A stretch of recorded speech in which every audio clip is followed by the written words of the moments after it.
Hi, ಎಲ್ಲರಿಗೂ ನಮಸ್ಕಾರ. ಮೊದಲನೇದಾಗಿ ಕರ್ನಾಟಕದ ಎಲ್ಲ ಆಸ್ಪಿರೆಂಟ್ಸ್ಗಳಿಗೆ ನನ್ನ ಕಡೆಯಿಂದ ದೀಪಾವಳಿ ಹಬ್ಬದ ಶುಭಾಶಯಗಳು. ಈ ವರ್ಷ ನಿಮ್ಮೆಲ್ಲರಿಗೂ ಒಳ್ಳೆಯದಾಗಲಿ.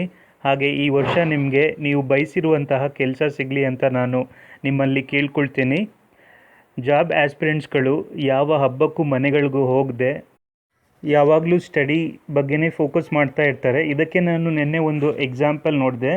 ಏನಂದರೆ ನಿನ್ನೆ ಒಂದು ಬ್ಯಾಂಕ್ನ ಎಕ್ಸಾಮ್ ಇತ್ತು, ಬೆಂಗಳೂರು ಸಿಟಿ ಕೋಆಪ್ರೇಟಿವ್ ಬ್ಯಾಂಕ್. ಈ ಬ್ಯಾಂಕ್ ಎಕ್ಸಾಮ್ ಹಬ್ಬದ ಹಿಂದಿನ ದಿನ ಇತ್ತು. ಸೊ ಎಷ್ಟೋ ಜನ ಅಂದ್ಕೊಂಡಿದ್ರು ಈ ಎಕ್ಸಾಮ್ ಮೋಸ್ಟ್ಲಿ ಅಟೆಂಡ್ ಮಾಡಲ್ಲ ತುಂಬ ಜನ ಅಂತ. ಎಷ್ಟು ಜನ ಅಟೆಂಡ್ ಮಾಡಿದ್ರು ಗೊತ್ತಾ? ಇದಕ್ಕೆ ಇನ್ನೊಂದು ಮೇಯ್ನ್ ರೀಸನ್ ಏನು ಅಂದರೆ, ಇತ್ತೀಚೆಗೆ KPSC ಅವರು ಯಾವುದೇ ಒಂದು ರೀತಿಯಿಂದ ಕಾಲ್ ಬರ್ತಾ ಇಲ್ಲ ಅವ್ರ ಕಡೆಯಿಂದ, ವೇಕೆನ್ಸೀಸ್ಗಳು ಫಿಲ್ ಆಗ್ತಿಲ್ಲ. ಸೊ ಈ ಕಾರಣ ಜನರುಗಳು ಸದ್ಯಕ್ಕೆ ಯಾವುದೋ ಒಂದು ಪೋಸ್ಟ್ ಸಿಕ್ಕರೆ ಸಾಕು ಅನ್ನೋ ಥರ ಆಗಿಬಿಟ್ಟಿದೆ. ನಿನ್ನೆ ಅಷ್ಟೊಂದು ಜನ ಬಂದಿದ್ದರು ಆ ಎಕ್ಸಾಮ್ಗೆ.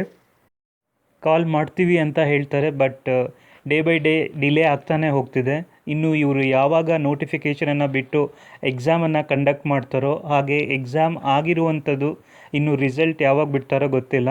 ಬಟ್ ಈ ರೀತಿ ಎಕ್ಸಾಮ್ಗಳು ಆಗ್ತಾ ಇರಬೇಕಾದ್ರೆ ನೀವು ಇದನ್ನೆಲ್ಲ ಅಟೆಂಡ್ ಮಾಡಿ. ಖಂಡಿತವಾಗಿಯೂ ಫಸ್ಟಿಗೆ ಎಷ್ಟೋ ಜನ ನೀವು ಕೋಆಪ್ರೇಟಿವ್ ಬ್ಯಾಂಕ್ ಎಕ್ಸಾಮ್ಗಳನ್ನು ಬರೀತಿಲ್ಲ, ಆದರೆ ಇವಾಗ ಡೇ ಬೈ ಡೇ ಕಾಂಪಿಟೇಷನ್ ಜಾಸ್ತಿ ಆದಷ್ಟು ಅವರ ಲೆವೆಲ್ ಆಫ್ ಎಕ್ಸಾಮ್ ಕೂಡ ಚೇಂಜ್ ಆಗ್ತಾ ಇದೆ. ಇದಕ್ಕೆ ಬೆಸ್ಟ್ ಎಕ್ಸಾಂಪಲ್ ನಿನ್ನೆ ನಡೆದಂಥ ಎಕ್ಸಾಮ್. ಯಾಕಂದರೆ ಅದರಲ್ಲಿ ಕನ್ನಡ ಪಾರ್ಟ್ ಮೇಯ್ನ್ ಸಬ್ಜೆಕ್ಟ್. ನೀವು KEA ಅಥವಾ KPSC ಎಕ್ಸಾಮ್ ಬರೆದ್ರು ಕಮ್ಯುನಿಕೇಷನ್ ಪೇಪರಲ್ಲಿ ಕನ್ನಡ 35 ಮಾರ್ಕ್ಸಿಗೆ ಇರುತ್ತಲ್ವ, ಇಲ್ಲಿ 50 ಮಾರ್ಕ್ಸಿಗಿತ್ತು ಕನ್ನಡ. ಸೊ ಅದರಲ್ಲಿ ಕವಿಗಳ ರಿಲೇಟೆಡ್ ಕ್ವಶನ್ಗಳು, ಅವರ ಬುಕ್ಸ್ಗಳು, ಅದ್ರ ಬಗ್ಗೆ ತುಂಬ ಕ್ವಶನ್ಗಳಿತ್ತು. ಸೊ ಆ ಎಕ್ಸಾಮ್ಗಳನ್ನು ಬರೆಯೋದ್ರಿಂದನೂ ನಿಮಗೆ ತುಂಬಾ ಹೆಲ್ಪ್ ಆಗುತ್ತೆ.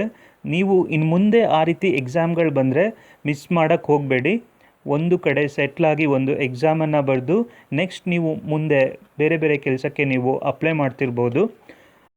ಹೈಕೋರ್ಟ್ ಕಡೆಯಿಂದ ಒಂದು ಗುಡ್ ನ್ಯೂಸ್ ಸಿಕ್ಕಿದೆ. ಏನಂದರೆ, ನೇಮಕಾತಿಯನ್ನು ಮುಂದುವರಿಸಿ ಅಂತ ಗೌರ್ಮೆಂಟಿಗೆ ಹೇಳಿದ್ದಾರೆ, ಆದರೆ ಪೋಸ್ಟಿಂಗನ್ನು ಕೊಡಬೇಡಿ ಅಂತ ಹೇಳಿದ್ದಾರೆ. ಸೊ ಇದು ಸ್ವಲ್ಪ ದಿನದಕ್ಕೆ ಪೆಂಡಿಂಗ್ ಇದೆ. ಸೊ ಇನ್ನೂ ಇದರ ಹಿಯರಿಂಗ್ ನೆಕ್ಸ್ಟ್ ಮುಂದಿನ ತಿಂಗಳಿದೆ.